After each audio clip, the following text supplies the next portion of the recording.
Welcome to the Old Time Radio Superman Show. From Boise, Idaho, this is your host, Adam Graham. If you have a comment, email it to me, adam@adamsweb.us, and be sure and rate the show on iTunes. Also, if you like good comics, those truly fun and enjoyable tales that can be called classy comics, then check out my new podcast, the Classy Comics Podcast. That's at classycomicsguy.com. Now it's time for today's episode of Superman, and this is the last Bud Collyer episode. The original air date, January the 21st of 1950, and this one is Dead Men Tell No Tales. Faster than a speeding bullet. More powerful than a locomotive. Able to leap tall buildings at a single bound. Look, up in the sky. It's a bird. It's a plane. It's Superman.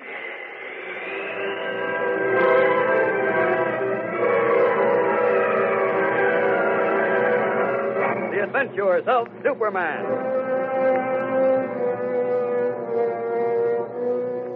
When the planet Krypton, home of a race of supermen, exploded into dust, the sole survivor was an infant boy who had been shot to earth in a sealed rocket. Today, that boy, grown to manhood, is known as Superman, sworn enemy of the forces of evil. To aid him in his never-ending fight for truth and justice, he masquerades as Clark Kent, crime reporter for a great metropolitan newspaper. His secret is carefully guarded. No one is aware that Kent is Superman. No one but you. Join with us now on ABC as Superman faces the gravest problem of his entire career, the possible exposure of his double identity, in an exciting transcribed adventure entitled Dead Men Tell No Tales.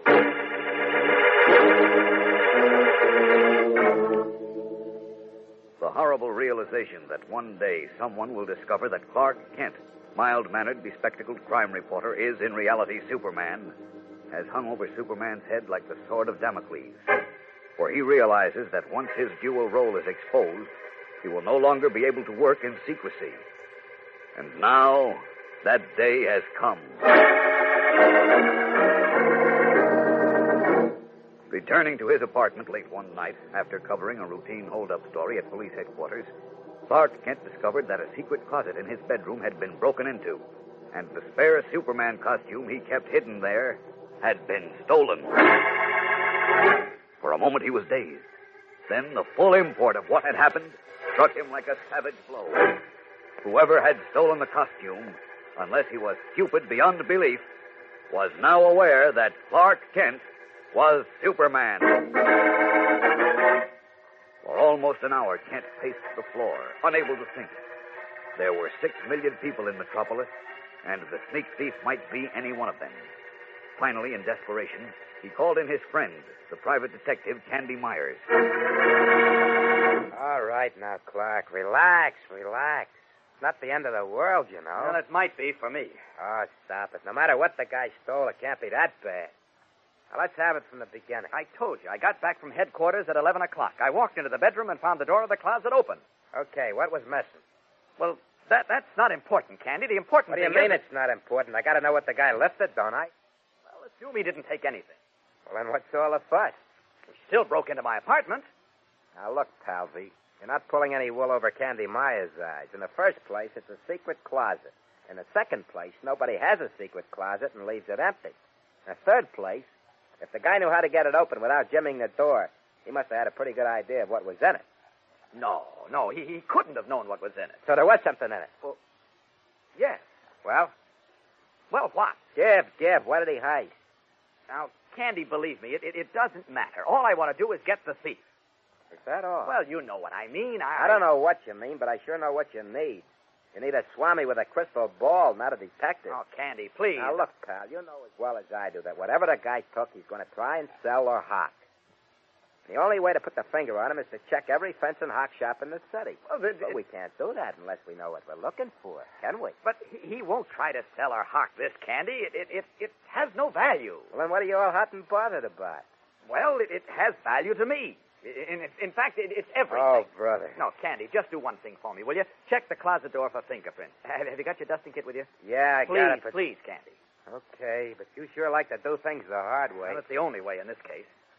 I wish I could tell you more, Candy. Honestly, I do. Tell me more, brother. You haven't told me anything. Well, just for fun, though, Clark. If the guy didn't know what was in the closet, I mean, if he wasn't hep, how did he get it open? Well, accidentally, I'm sure. It's on an electric spring, and it unlocks when you pull out the top drawer of my desk. Well, you sure went to a lot of trouble to hide something that doesn't have any value. Well, now, wait a minute. If what the guy took has no value, why did he take it? I don't know. Kent, you're lying in your teeth.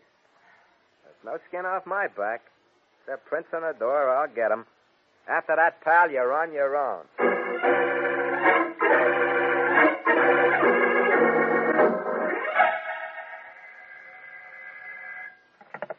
Hello? Yes, this is Kent. Oh, yes, Malloy. Uh-huh. Wait a minute. Let me jot that down, will you? Yeah, that's Noonan. Right. Yes. Yes. I see. Yeah, well, thanks a lot, Malloy. Right. Okay, Candy. Okay, what? That was Malloy at identification. They tabbed the print.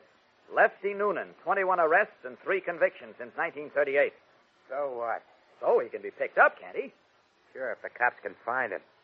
But if you think I'm going to get mixed up in a caper where you bring a guy in and you ask him, did you heist an unmentionable thing out of Clark Kent's secret closet? You're nuts. Oh, now look, Let me go home, Kent. It's 1:30. You handle this thing any way you want Candy, to. I need your help. I can't call the police in on this. I want you to find Noonan and bring him to me. Just like that, huh? Well, you can do it if you want to. Sure, but what'll it get you? Look, all I need is 5 minutes with him alone in a room, or alone anywhere. But you figured on... Oh, hold it. Hello? Yes, Malloy. What? Let's have that again. Yes?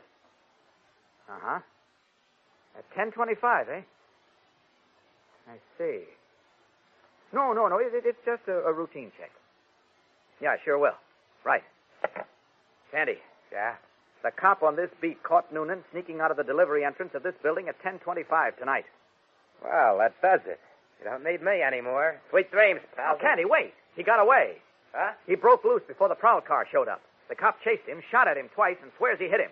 But he got away. Yes, but if he's wounded, he'll be easier to track down, don't you think? Well, who knows? This is a big city with a lot of people in it. If you want me to bring him in, I'll try. Thanks, Candy. Lefty Noonan, huh? That's right. I'll call you.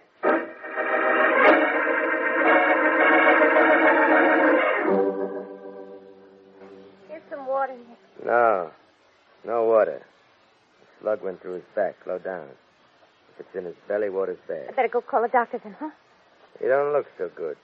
No sense getting loused up with the sawbones if it don't mean nothing. Gonna let him die? What do you mean, let him? I didn't put the slug in him. I didn't tell him to come crawling up here at 1 o'clock in the morning and pass out on my couch. He's gonna die on that couch unless you get a doctor up here fast. So what? They're all the same, all these stupid creeps. Where do they come when they're in trouble? To Nick Morelli. Sure, Nick Morelli can fix anything. Nuts to that. I'm all through sticking my neck out for these... He's coming to, Nick. Sure. They can't even croak quiet. Okay, Lefty. He wants water, Nick. His lips are all dry. All right, give it to him. What's the difference? You give it to him, I'll hold his head up. Here you are, Lefty. Here's water.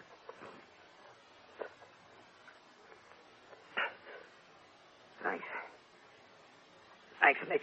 Okay, boy. Lay him down, baby. Nick, there's blood in his mouth. Yeah. Who plugged you, Lefty? Cop. Doing a heist, huh? Yeah. Where's the paper bag? Don't get up, Lefty. Lay still.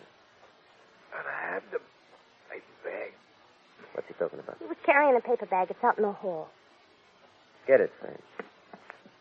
I got an awful pain inside me. Sure, but it'll pass away. Just don't move around, huh? Well, the copper plugged me in the back. The bag, Nick. This what you want, Lefty? Yeah. What's in it? What is it? Some kind of a fancy costume. No. Superman. What? Superman. Superman. Yeah, that's right. Secret closet. Guy living there. Superman. I don't get it. Guess he means he found this in a secret closet. Yeah. And whoever is living where he found it is Superman. Yeah. He's crazy. No. Must be Superman. Nick, it looks like what Superman wears. Nick. Yeah, Lefty. On a level, Nick. Apartment 5E. 160 Standish Street. Guy must be Superman. This what you heisted from his place? Yeah. Secret closet. Hold out drawer. Closet open. Wait, millions, Nick. What is? Oh, and Superman. Who he is. He ain't kidding, Nick. Let's have the address again, Lefty. Write it down, lady. 160 Standish. But. Yes? 5E. Okay. You're gonna cut me in, Nick? Huh? Sure, I'll cut you in. Thanks, Nick. Always knew. Always knew. Oh.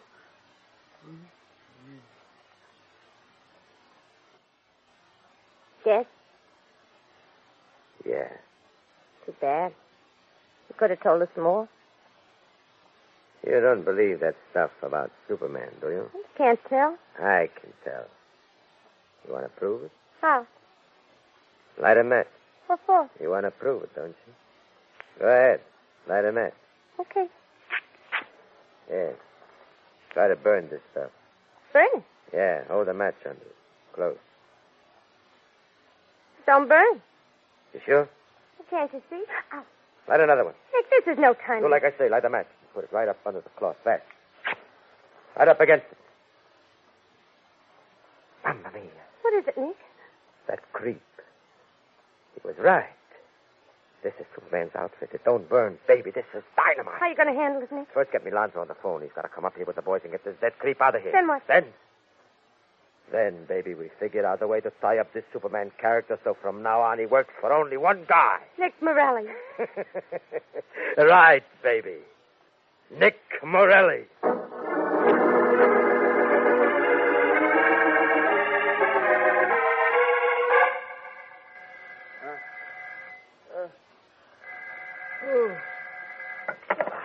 Hello.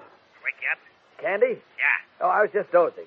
Get wide awake, listen close, and then go back to sleep. What? And don't bother me again with any wacky capers like this one. Did you find him, Candy?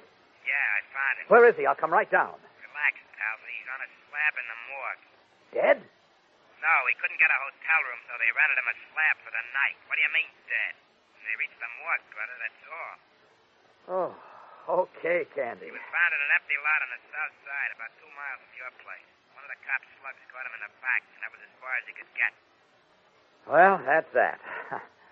Thanks a million, Candy. Thanks for what? Well, you don't know what this has done for me. In fact, you'll never know. I guess not. Nothing else, Kent? Oh, can't think of anything, Candy. Sure? Well, should there be something? What about that stuff he took from your closet? Don't you want to know whether the cops recovered it? Did they? Hello, Candy. Hello. I'm still here. What are you getting all excited about? Well, did they, Candy? How should I know when I don't even know what it is? Did they recover anything? Just what he had in his pocket. 55 cents a steel jimmy and a 32 Smith & Wesson revolver. No, not his pockets, Candy. Was he carrying anything? For instance? Well, like a coat or a suit of clothes. A coat or a suit of clothes, huh? Yes. Ken, I'm coming up and having a talk with you. Stand by.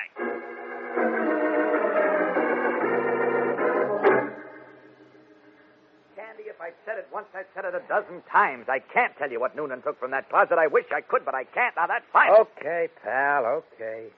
There's just one more thing I'd like to say. That is, if you don't mind. Oh, now, skip the sarcasm, Candy. I've known you for 5 years. Brother, you took the words right out of my mouth. Right out of my mouth.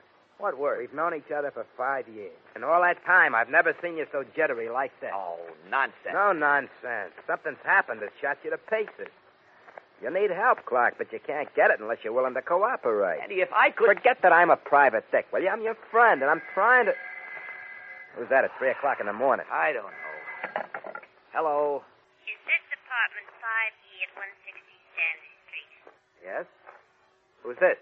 Is this Mr. Clark Kent? That's right. Who's calling? Who is it, Kent? Hold it. Who's calling? Was something stolen from a closet in your bedroom, Mr. Kent? I'm sorry, but I can't answer any questions unless I know who's calling. This is a friend, Mr. Kent. If something was stolen from you, I think I can get it back. Oh, if you're a friend, why won't you tell me your name? Names don't matter. If you want to get back what was stolen, you better come to 45 Carlton Street in a hurry and come alone. Well, I can't get out right now. I'm waiting for some phone calls. Why don't you come here? Hold it a minute. All right. What, Kent? It's a woman. She says she's got what was stolen from the closet. Be careful. Yeah, I am. Hello, Mr. Kent. Yes? Okay, we'll be down in 20 minutes, but make sure you're alone. I'll be alone. Okay, see you. Well, she'll be here in 20 minutes. Oh, brother, this is right up my alley. No, Candy. No what? You'll have to go. I've got to see her alone. You're nuts? I'll hide in the bedroom. No, alone means alone. All right, I give up. I'm through. I'm finished. But remember this. I won't be able to help you when you're stretched out on a slab in the morgue like Lefty Noonan. We'll be back in a moment for part 2 and the exciting conclusion of Dead Men Tell No Tales. But first, here is your ABC announcement. It doesn't take much remembering to remember the 42,000 victims in last year's record-breaking polio epidemic. That's right. The number of victims was 42,000, of whom 60% were children under 10 years old. Thousands of those stricken youngsters are still sick, still under treatment, still in need of help. The help you can lend by giving to the March of Dimes. The National Foundation for Infantile Paralysis cares for everyone who needs it, carries out research, stands as the greatest single effective block against this dread disease. It needs your help, needs it more desperately than ever before. This is your responsibility, a responsibility best met by giving your dimes and your dollars. Give in the name of your child. Give so that more children can return to their roles as young, happy citizens. Give and give again to combat polio. Keep those dimes and dollars rolling to your local March of Dimes headquarters. And now, back to the adventures of Superman and part 2 of Dead Men Tell No Tales. Unaware that the telephone call he received was from Nick Morelli's girl, and that both the girl and the racketeer are aware of his double identity, Clark Kent waits nervously and impatiently for their arrival. But Candy Myers, suspicious of an attempt at foul play, has not given up as he threatened to do. Although he left Kent's apartment, he is now waiting outside the entrance to the building. It is almost 3:30 in the morning. The street is dark and silent. Suddenly, a car swings around the corner and pulls up in front of the building. Candy Myers steps back into the shadow of the doorway. I don't see any number, Nick. You sure this is 160? There it is. Right over the door. Oh, yeah. Excuse me. Oh, Don't never step out of the dark like that again, fella. It ain't healthy. I'm sorry. I've been waiting for you. Waiting for us? Yeah. I'm Clark Kent. oh, I thought we were supposed to come up to your apartment. that's what you said over the phone. Yeah, I know, but I was afraid somebody might come in, and you said I had to be alone. You got people coming in at 3:30 in the morning? Well, you see, in my business, you just can't tell. You know what it means, Nick. Sure. Okay, you want to go over to my place? Suits me. That's even better, Nick. Then we can show him the proof. Somebody asked you? Well, I was Button just- your lip. Okay, Mr. Kent. Let's go.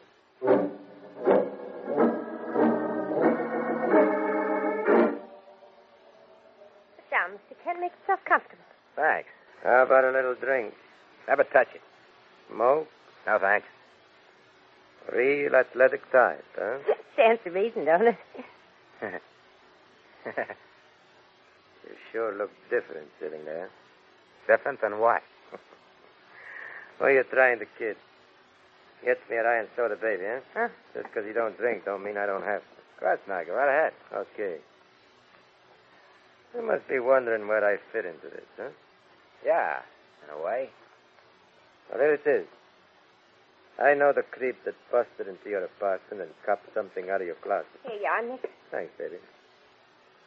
Matter of fact, I got for the heisted off you. You have? Yeah. Want to get it back, don't you? You bet I do. Okay. What is it? Huh? You heard me. What did the creep cop out of your closet? If you got it, you know. That ain't what I asked. If you don't know, Nick, who does? Shut up. Huh? What was it?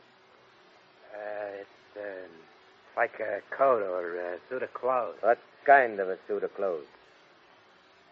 Give it a name.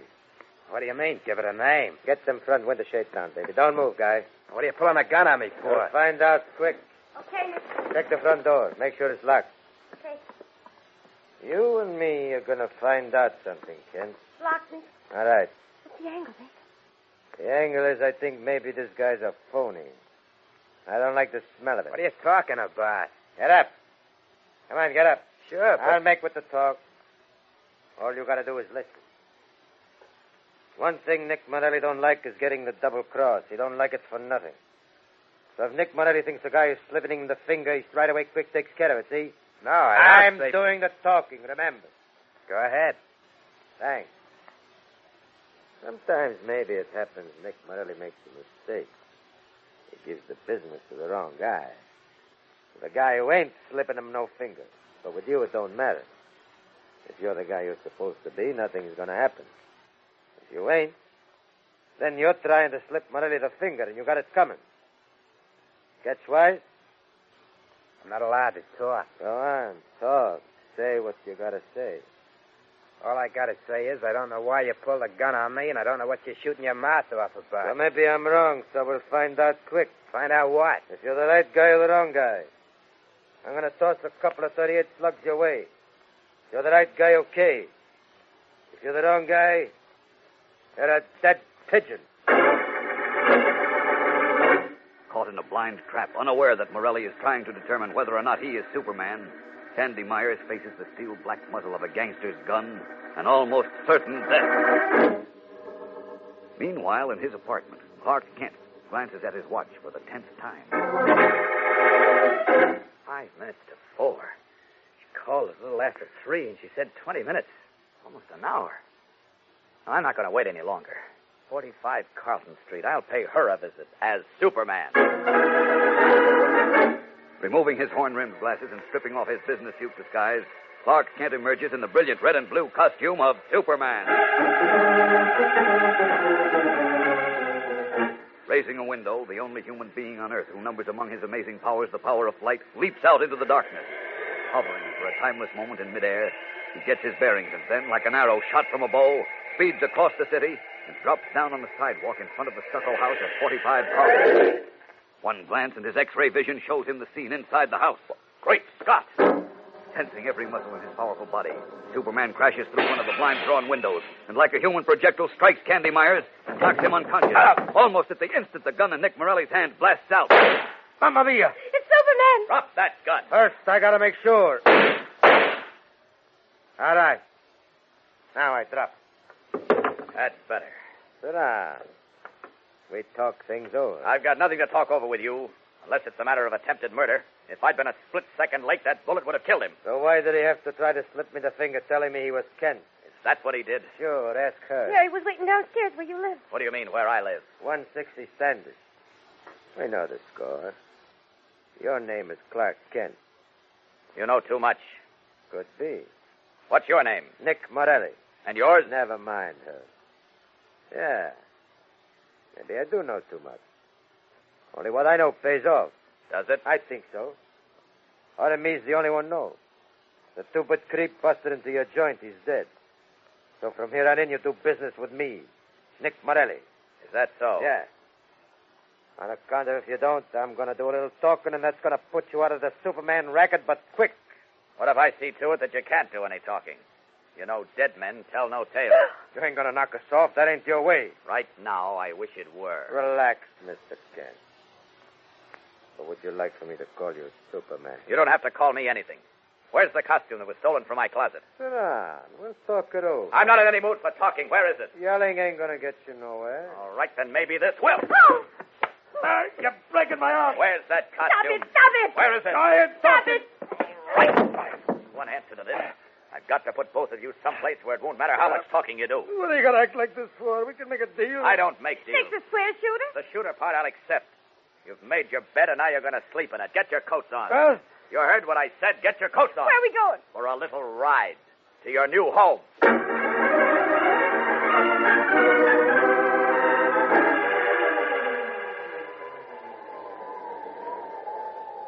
Now, I'm warning you. This mountain top is 4,000 feet high, and there's no way down. You're murdering us. We'll freeze up here. I'll be back with everything you need, including a bungalow. You won't freeze or starve. What are you doing this for? I told you I was willing to forget it. I even told you what the costume is. You're telling me isn't worth much. I'll swear it on a stack of Bibles. That's worth less from you. No, this is how it's got to be. Until I can think of something else, you two are going to live up here. Please give us a break. You're getting a break. Now remember, don't try to escape. I'll be back. Leaping into the still darkened sky, Superman hovers in curious flight above the mountaintop, watching the tiny figures of the gangster and his girl. Then, just as he is about to turn in midair and head for Metropolis, he notices with horror that hand in hand they are attempting to make their way down a steep slope. Oh, the stupid fool! Arching his powerful body, Superman prepares to swoop down after them, but he is too late. Loose sand and gravel rolls under their feet, and losing their balance, they pitch forward headlong, their bodies striking a ledge and bouncing off like sawdust dummies, falling to the valley 4,000 feet below.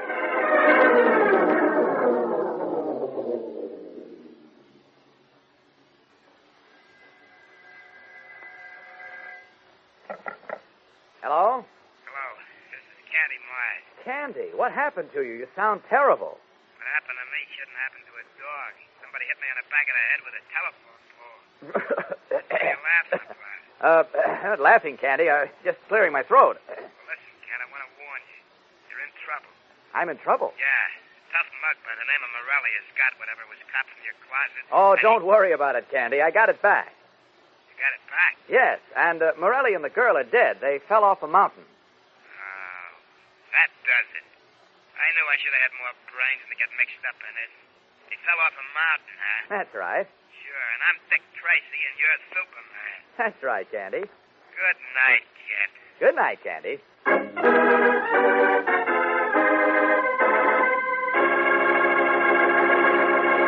And so ends Dead Men Tell No Tales on The Adventures of Superman, which have come to you each week at this same time over many of these same ABC stations. With tonight's broadcast, we end the current series of Superman Adventures. Thank you for listening, and we hope to be back with you shortly, bringing you radio's most fabulous character in thrilling stories of action, mystery, and adventure. So be sure to listen when next again you hear that familiar cry. Faster than a speeding bullet. More powerful than a locomotive. Able to leap tall buildings at a single bound. Look, up in the sky. It's a bird. It's a plane. It's Superman. Superman is a copyrighted transcribed feature appearing in Superman DC comic magazine. The role of Superman has been played by Bud Collyer. Music has been composed and played by John Garth. This is Jackson Beck saying goodbye for the present and hoping to say hello again in the very near future.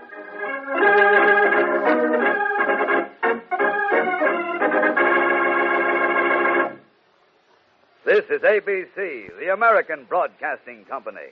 Welcome back. This episode was adapted from the radio serial The Mystery of the Stolen Costume, and itself was actually adapted to the TV episode from season 1 of Superman, The Mystery of the Stolen Costume. It plays out almost exactly on television as it did in today's radio episode. It's a good story in that it does expose Superman to some risk, which is pretty rare. I think that Morelli probably overstates his case as to what the possible effect of Clark Kent and Superman dual identity being revealed. It's less likely to be the end of Superman than it is to be the end of Clark Kent. In more modern versions, there's more attachment to the Clark Kent persona. But in this pre-crisis situation, where Clark Kent has no family, no living relatives. It's pretty easy to start over again. I remember a Silver Age Superman story where Superman got amnesia and thought he was a British guy. This was the Silver Age. And then he figured out he was Superman, and then he remembered that he was not really the British guy, but Clark Kent. However, he exposed his British guy identity to Lois Lane, and when she discovered it, he said, well, I'm just going to have to go and take another identity. Bye! Having Candy Myers in this situation actually creates a different dynamic than having Batman in the original serial version, but it does work in a way. It's a psychological pressure. You are in crisis, you want somebody to help, but because it's about a secret you're trying to keep, you can't actually tell them anything helpful. You can certainly understand how that would be very frustrating for Candy Myers. I will say my big problem with this is that the story really puts Superman in a moral dilemma, whether to take a life or to allow his identity to be revealed, potentially impacting his ability to save other lives. He makes a choice not to kill the criminals, but is rescued from actually having to deal with the consequence of keeping these two permanently prisoner forever, by them just doing something that's really, really dumb. Still, it's a good classic story, and that's what we end on. I should note that Bud Collyer's time as Superman on the radio was over, but he would come back in the 1960s to play Superman in the New Adventures of Superman TV series, providing the voice to Superman for 68 more animated adventures. Add to that the Fleischer and Famous Studio cartoons, and more than 1,000 episodes on the radio, well more than 1,000 episodes. And Collier really was a key figure in Superman and introducing him to generations of kids.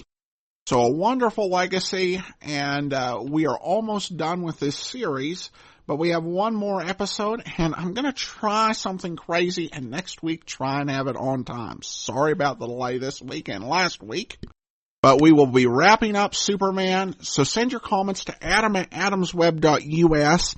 I am thinking about posting these episodes. I've posted the Great Detectives archives on the Great Detectives YouTube channel. I'm thinking about posting these on the Classic Comics YouTube channel for archival purposes and to make them more widely available.